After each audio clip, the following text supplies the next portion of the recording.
Assalamualaikum warahmatullahi wabarakatuh. Pertemuan yang ke-13 ini adalah kajian anti korupsi.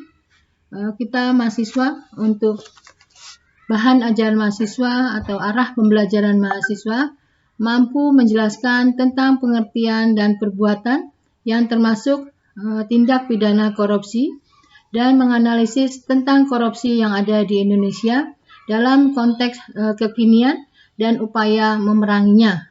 Sedangkan bahan kajian anti korupsi meliputi korupsi dan hasrat manusia, definisi dan perbuatan korupsi menurut peraturan perundang-undangan dan pendapat ahli, dan juga meliputi korupsi yang ada di Indonesia dan juga menjadi manusia anti korupsi.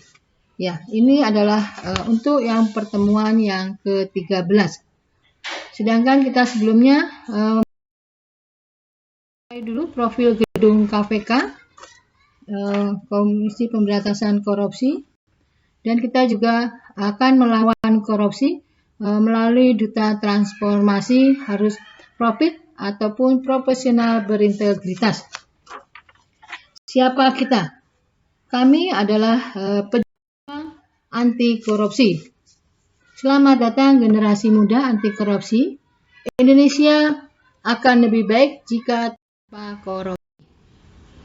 Siapa kita? Kami adalah pejuang anti korupsi. Kita bersama-sama untuk memerangi korupsi. Indonesia milik kita. Indonesia tidak kekurangan orang pintar, atau kita bisa lihat dari baca profesional. Indonesia kekurangan orang yang jujur.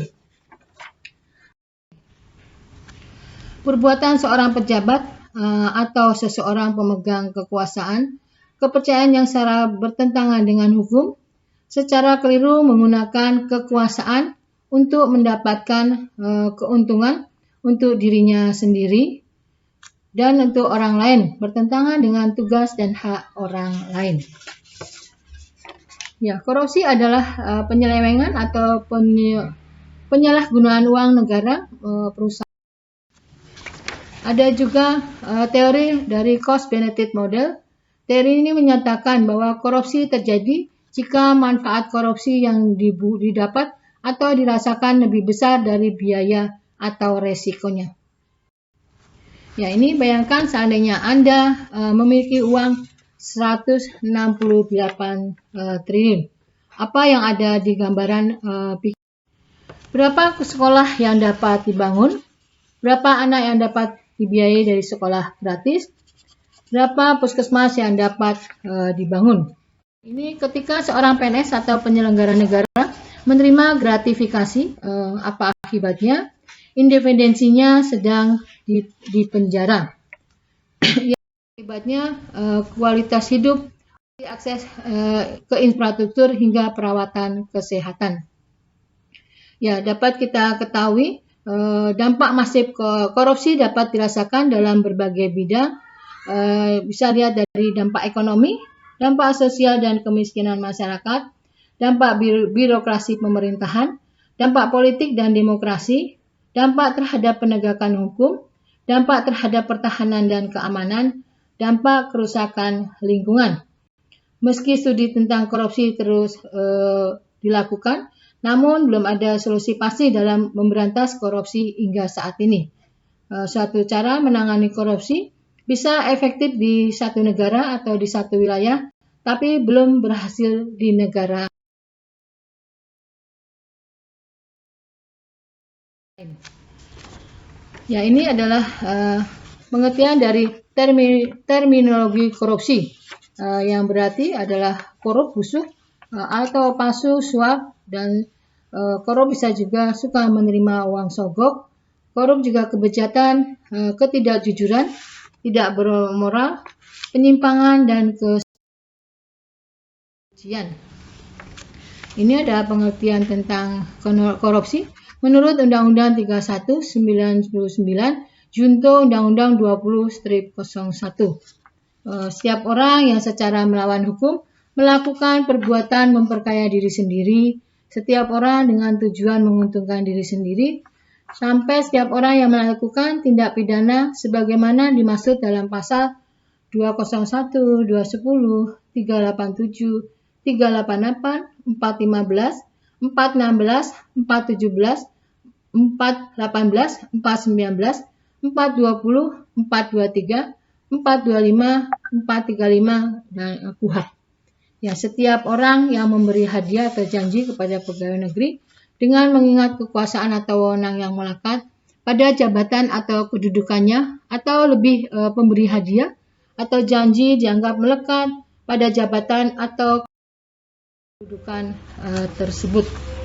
Ya, ini adalah skema daripada tentang korupsi. Setiap orang dengan tujuan menguntungkan diri sendiri atau orang lain atau suatu korporasi. Pengertian korupsi, definisi korupsi, serta faktor daripada penyebab korupsi. Penyelenggara negara mempunyai peran yang sangat penting dalam konstelasi ketatanegaraan. Hal ini tersirat dalam amanat pembukaan Undang-Undang Dasar 1945 yang menyatakan antara lain bahwa tujuan dibentuknya pemerintah negara Indonesia dan yang melindungi segenap bangsa Indonesia dan seluruh tumpah darah Indonesia, dan untuk memajukan kesejahteraan umum, mencerdaskan kehidupan bangsa. Dalam implementasinya, penyelenggaraan negara tidak boleh menyimpang dari kaedah-kaedah yang digariskan. Namun demikian, dalam perkembangannya, pembangunan di berbagai bidang berimplikasi terhadap perilaku penyelenggara negara yang memunculkan rasa ketidakpercayaan di dalam masyarakat. Stigma menganggap penyelenggara negara belum melaksanakan fungsi pelayanan publik berkembang sejalan dengan social issue, mewabahnya praktek-praktek korupsi sebagai dampak adanya pemusatan kekuasaan, wewenang dan tanggung jawab pada jabatan tertentu. Di samping itu, masyarakat sendiri tidak sepenuhnya dilibatkan dalam kegiatan penyelenggaraan negara, sehingga eksistensi kontrol sosial tidak berfungsi secara efektif terhadap penyelenggaraan negara, terutama dalam hal akuntabilitas, pengelolaan keuangan negara, sehingga rentan sekali untuk menimbulkan penyimpangan dan korupsi. Ya, korupsi di sini tidak hanya dilakukan oleh penyelenggara negara, antar penyelenggara negara, tetapi juga melibatkan pihak-pihak lain seperti keluarga, kroni, dan para pengusaha, sehingga merusak sendi-sendi kehidupan masyarakat, berbangsa dan bernegara, yang dapat membahayakan eksistensi atas fungsi penyelenggaraan negara. Tindakan korupsi telah lama dianggap sebagai suatu tindakan yang sangat merugikan perekonomian suatu negara. Istilah korupsi berasal dari bahasa Latin, korupsi atau corruptus, yang berasal dari kata corromper, yang artinya adalah kebusukan, keburukan, kebejatan, ketidakjujuran, dapat disuap, tidak bermoral, penyimpangan, dan kesucian. Ini adalah ucapan yang hina atau memfitnah ya. Dalam bahasa Indonesia, korupsi adalah perbuatan yang buruk seperti penggelapan uang, penerimaan uang sogok, dan sebagainya. Untuk memberikan suatu keuntungan yang tidak sesuai dengan kewajiban resmi dan hak-hak pihak lain, secara salah menggunakan jabatan atau karakternya untuk mendapatkan suatu keuntungan untuk dirinya sendiri atau untuk orang lain bersamaan dengan kewajiban dari dan hak-hak dari pihak lain. Ini adalah perbuatan yang dapat dijerat dengan Undang-Undang Nomor 20 Tahun 2001, Junto Undang-Undang 30 Tahun 2002. Merugikan keuangan negara, perbuatan suap menyuap, perbuatan penggelapan dalam jabatan, perbuatan pemerasan, perbuatan curang, benturan kepentingan dalam pengadaan, dan gratifikasi berupa hadiah, imbalan, insentif, dan tentang keuangan negara. Sebagaimana pernah diuraikan dalam Undang-Undang Korupsi menganut kerugian negara dalam arti formil, untuk unsur dapat merugikan keuangan negara seharusnya diartikan merugikan negara dalam arti langsung maupun tidak langsung. Artinya suatu tindakan otomatis dapat dianggap merugikan keuangan negara apabila tindakan tersebut berpotensi menimbulkan kerugian negara. Ada juga bisa kita lihat di pasal 2 ayat 1 Undang-Undang Tipikor Jontu, putusan Mahkamah Konstitusi nomor 25/PUU X 14 2016 mengatur bahwa setiap orang yang secara melawan hukum melakukan perbuatan memperkaya diri sendiri atau orang lain. Ya, kita dapat kata dapat sebelum prase merugikan keuangan atau perekonomian negara menunjukkan bahwa tindak pidana korupsi merupakan delik formal. Adanya tindak pidana korupsi cukup dipenuhi dengan unsur-unsur perbuatan yang sudah dirumuskan, bukan dengan timbulnya suatu suap menyuap dalam jabatan. Contoh perbuatan suap dalam Undang-Undang Tipikor dan perubahannya diantaranya diatur dalam pasal 5 Undang-Undang 20/2001 yang berbunyi adalah dipidana dengan pidana penjara paling singkat 1 tahun dan paling lama 5 tahun dan atau pidana denda paling sedikit 50 juta dan paling banyak 250 juta setiap orang yang memberi atau menjanjikan sesuatu kepada pegawai negeri atau penyelenggara negara dengan maksud supaya pegawai negeri atau penyelenggara negara tersebut berbuat atau tidak berbuat sesuatu dalam jabatannya yang bertentangan dengan kewajibannya. Ya, bagi pegawai negeri atau penyelenggara negara menerima pemberian ataupun janji, menerima pemberian ini sebagaimana dimaksud dalam ayat 1 dipidana dengan pidana yang sama seperti yang dimaksud dari yang tadi disebutkan, yaitu ayat 1. Ada juga penggelapan dalam jabatan. Contoh penggelapan dalam jabatan diatur dalam pasal 8 Undang-Undang 20/2021 yang berbunyi seperti yang disebutkan tadi, sedikitnya 150 juta dan paling banyak 750 juta pegawai negeri atau orang yang selain pegawai negeri yang ditugaskan menjalankan suatu jabatan umum secara terus-menerus atau untuk sementara waktu dengan sengaja menggelapkan uang atau surat berharga yang disimpan karena jabatan. Di sini ada perbuatan curang dan perubahannya, diantaranya pemborong atau alih bangunan yang pada waktu membuat bangunan atau penjual bahan bangunan yang pada waktu menyerahkan bahan bangunan melakukan perbuatan curang yang dapat membahayakan keamanan orang atau barang atau keselamatan negara dalam keadaan perang. Setiap orang yang bertugas mengawasi pembangunan atau penyerahan bahan bangunan sengaja membiarkan perbuatan curang di atas. Yang ketiga, setiap orang yang ada pada waktu menyerahkan barang keperluan Tentara Nasional Indonesia atau Kepolisian Negara Republik Indonesia. Ada juga benturan kepentingan dalam pengadaan.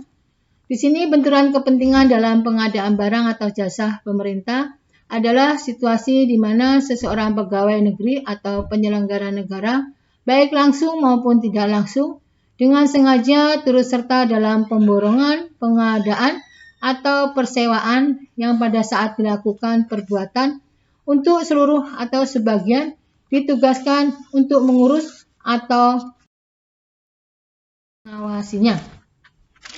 Yang terakhir adalah gratifikasi. Setiap gratifikasi kepada pegawai negeri atau penyelenggara negara dianggap pemberian suap apabila berhubungan dengan jabatannya dan yang berlawanan dengan kewajiban atau tugasnya dengan ketentuan yang satu yang nilainya 10 juta atau lebih, pembuktiannya bahwa gratifikasi tersebut bukan merupakan suap dilakukan oleh penerima gratifikasi.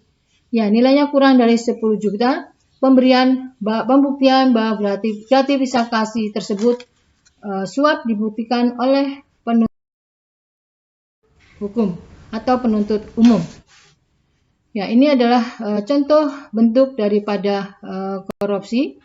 Ada penyalahgunaan wewenang, benturan kepentingan, pembayaran fiktif, kolusi atau persekongkolan, biaya perjalanan dinas, suap, sampai dengan pertanggungjawaban tidak sesuai dengan realisasi. Ya, ini ada PPT-nya. Aku tak sudi bersuamikan seorang koruptor pada pencegahan korupsi jika telah terjadi korupsi mengakibatkan kerugian keuangan yang cukup besar. Ini adalah penyebab daripada korupsi. Ada dilihat dari aspek institusi atau administrasi individu dan aspek sosial budaya. Ada untuk dari institusi atau administrasi, kurangnya keteladanan sampai dengan individu, penghasilan yang kurang memadai, hubungan antara politisi, pemerintah dan organisasi non-pemerintah. Ya, ini ada salah satunya Boni Hargen yang membagi penyebab. Adapun dampak dari korupsi bangsa Indonesia sangat besar dan sangat kompleks. Di sini adalah mahasiswa merupakan suatu elemen masyarakat yang unik, jumlahnya tidak banyak, namun sejarah menunjukkan bahwa dinamika bangsa ini tidak lepas dari peran mahasiswa, walaupun zaman terus bergerak dan berubah. Namun tetap ada yang tidak berubah dari mahasiswa, yaitu semangat dan idealisme. Semangat-semangat yang berkobar terpatri dalam diri mahasiswa, semangat yang mendasar perbuatan untuk melakukan perubahan-perubahan atas keadaan yang dianggapnya tidak adil. Mimpi-mimpi besar akan bangsanya, intuisi dan hati kecilnya akan selalu menyerukan idealisme. Mahasiswa tahu ia harus berbuat sesuatu untuk masyarakat, bangsa, dan negaranya. Sejarah mencatat dengan tinta perjuangan mahasiswa dalam memerangi ketidakadilan. Sejarah juga mencatat bahwa perjuangan bangsa Indonesia tidak bisa lepas dari mahasiswa dan pergerakan mahasiswa. Akan muncul tokoh dan pemimpin bangsa. Apabila kita menengok ke belakang, sejarah perjuangan bangsa, kebangkitan bangsa Indonesia dalam melawan penjajahan Belanda dimotori oleh para mahasiswa kedokteran Stopia. Demikian juga dengan Soekarno, Bapak Soekarno, sang proklamator kemerdekaan Republik Indonesia, merupakan tokoh pergerakan mahasiswa ketika pemerintah Bung Karno labil karena situasi politik yang memanas pada tahun 1966. Mahasiswa tampil ke depan dengan memberikan semangat bagi pelaksanaan Tritura yang akhirnya melahirkan Orde Baru. Demikian pula seiring penyimpangan-penyimpangan yang dilakukan oleh Orde Baru, mahasiswa melopori perubahan yang kemudian melahirkan zaman reformasi. Demikianlah perjuangan mahasiswa dan memperjuangkan idealismenya untuk memerangi keadilan. Namun demikian, perjuangan mahasiswa belumlah berakhir. Di masa sekarang ini, mahasiswa diharapkan pada tantangan yang tidak kalah besar dibandingkan kondisi pada masa lampau. Kondisi yang membuat bangsa Indonesia terpuruk, yaitu masalah korupsi yang merebak di seluruh